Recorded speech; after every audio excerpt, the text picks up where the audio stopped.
viewer posted this comment, and the comment reads as follows. In my opinion, Dean Ambrose is becoming a joke. He went from practically winning the WWE World Heavyweight Championship to being Roman's sidekick. Just wanted to know your opinion on how Dean can come back to the level he was at post-Shield. Okay, so the thing with this is, when you mentioned Dean Ambrose practically winning the WWE World Heavyweight Championship, Evan, you know this. I fucking hated that feud. I really did.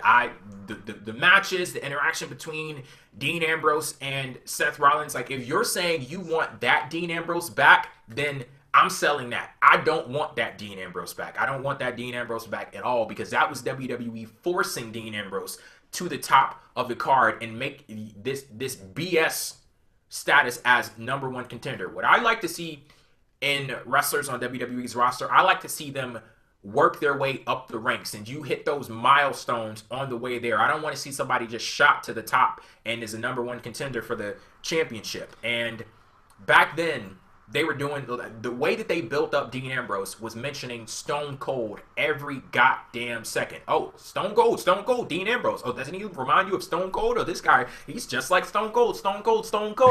Now, this is where we get Dean Ambrose to the level of seriousness. The feud that he has with Brock Lesnar right now, this is his ticket. So you're saying you want Dean Ambrose to go back? No, you don't need to look back. You need to be looking forward, because if WWE tells this story straight up, just eliminate the risk. And they don't even go high end or anything like that. Tell a straight up story. I guarantee you, Dean Ambrose, the night after WrestleMania, biggest star in the company.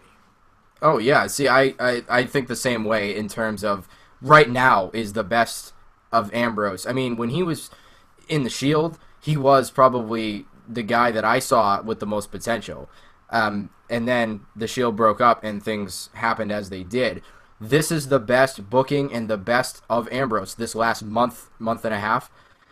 Since then, in my opinion, because I think he's had very topsy-turvy road, and a lot of the reason why that entire feud happened with Rollins and him, it kept being we kept making the jokes of get out of jail free, but we like Dean Ambrose, all that stuff, and it's true, because he wasn't in the credible position to be going for the WWE World Heavyweight title. I would imagine he was low on the kayfabe tier list, or not, he wasn't on that top tier, he wasn't on that top level there. He definitely wasn't, and that's a real issue, that it felt like he was just kind of being pushed into that spot. And even though I would always argue, well, does he deserve the spot? Absolutely, but he needs to get there, not just be put there. That there's a huge difference between those two things. And I see Kyler in the chat saying Ambrose has always been over. Yeah, but when you're talking about being over, basically what you're saying is that, oh, well, other people have always liked Dean Ambrose. When you're telling the story of someone and their career, I don't want one of their milestones to be, oh, well, he got cheered by the crowd, so that's why he got the championship.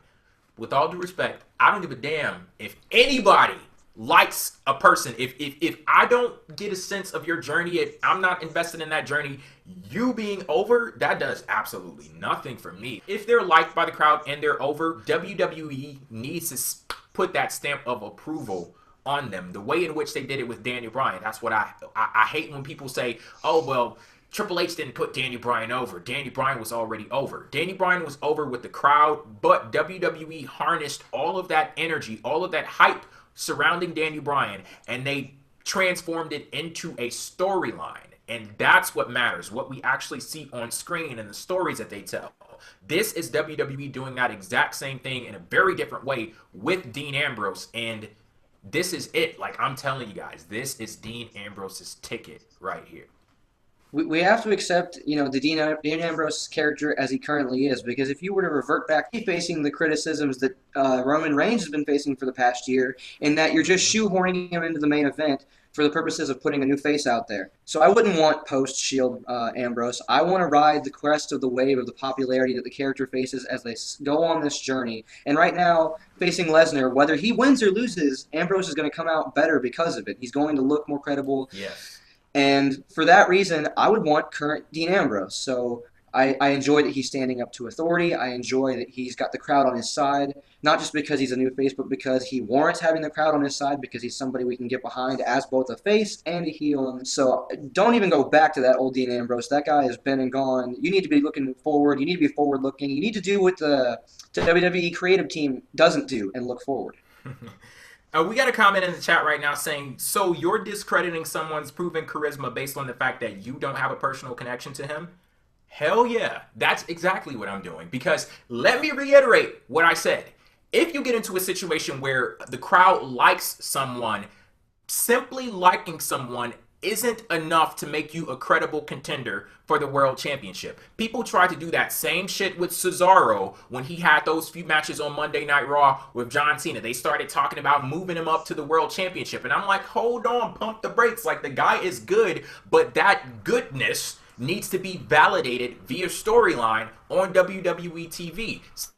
Simply liking someone is not enough to be a #1 contender for a world championship. That's not enough. Oh, And yeah. I don't understand how that's controversial to say that. You need those wins. You need those big moments on TV.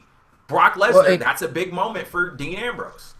Well, look at Stone Cold. It's just funny because everyone wants to compare Dean Ambrose to Stone Cold. In fact, not to brag or anything, but the Empire's Core did go in my favor when I did say that there were some reasons. Kangaroo Core. But there was some reasons to compare the two, and I still think there is valid reasons to compare the two. But if that comparison is going to be valid, Stone Cold is probably the most well-built-up star ever. I mean, he was so well built over the course of 1996 up until he won the title in 1998. And he was already over in 96. People already liked him in 97. Like in that whole time period, he was already getting well cheered. He was already well liked. And everyone saw and knew that he had main event potential. But they didn't put him there consistently until 1998. And he didn't win the championship at all until 1998. That's huge. That to me, that's how you build up a star coherently. That's how they can get over and they can already be liked. People are going to like them more and more and more as they have more reason to connect with them, as they have more reason to follow their journey to the top. Like, AC/DC always says, it's a long way to the top if you want to rock and roll. And it should be for a big babyface like Dean Ambrose, who can be one of the biggest stars in the company. Don't waste that right away and just instantly put the title on him. To me, that falls along the same lines as saying that the Andre the Giant Memorial Battle Royal is already prestigious, even though it's only been around for 2 years. Just slap a name on something and call it prestigious. That, to me, is the same shortcut that you're taking by just slapping the title on somebody way too soon and just being like, well, they're over, so they win the title. Like, Neville's over. People like Neville, but are we going to put the belt on him right away just because he's over, or should we actually develop him more and more and make him the best he can be when we do put the title on him? So, yeah, that's my opinion. You can't squander. Like to state for the record, when it came to that Stone Cold and Dean Ambrose thing, my position in that was comparing him to Stone Cold should not be character development. We should actually get the layers and find out who Dean Ambrose is, what makes him tick, what's his motivation, and we are getting that right now. And yeah, I have to say, I'm really liking it. I am. So I don't know what's going to happen at WrestleMania, but I'm looking forward to it. And see, this is the weirdest thing because it's like I want to push the fast forward button on this feud between Dean Ambrose and Brock Lesnar and get to the night after WrestleMania. Like, I want to know what's going to be the reaction for Dean Ambrose. Who is he going to be that night after WrestleMania? Because, man, this is a big match for him. And I can't wait to see what becomes of this.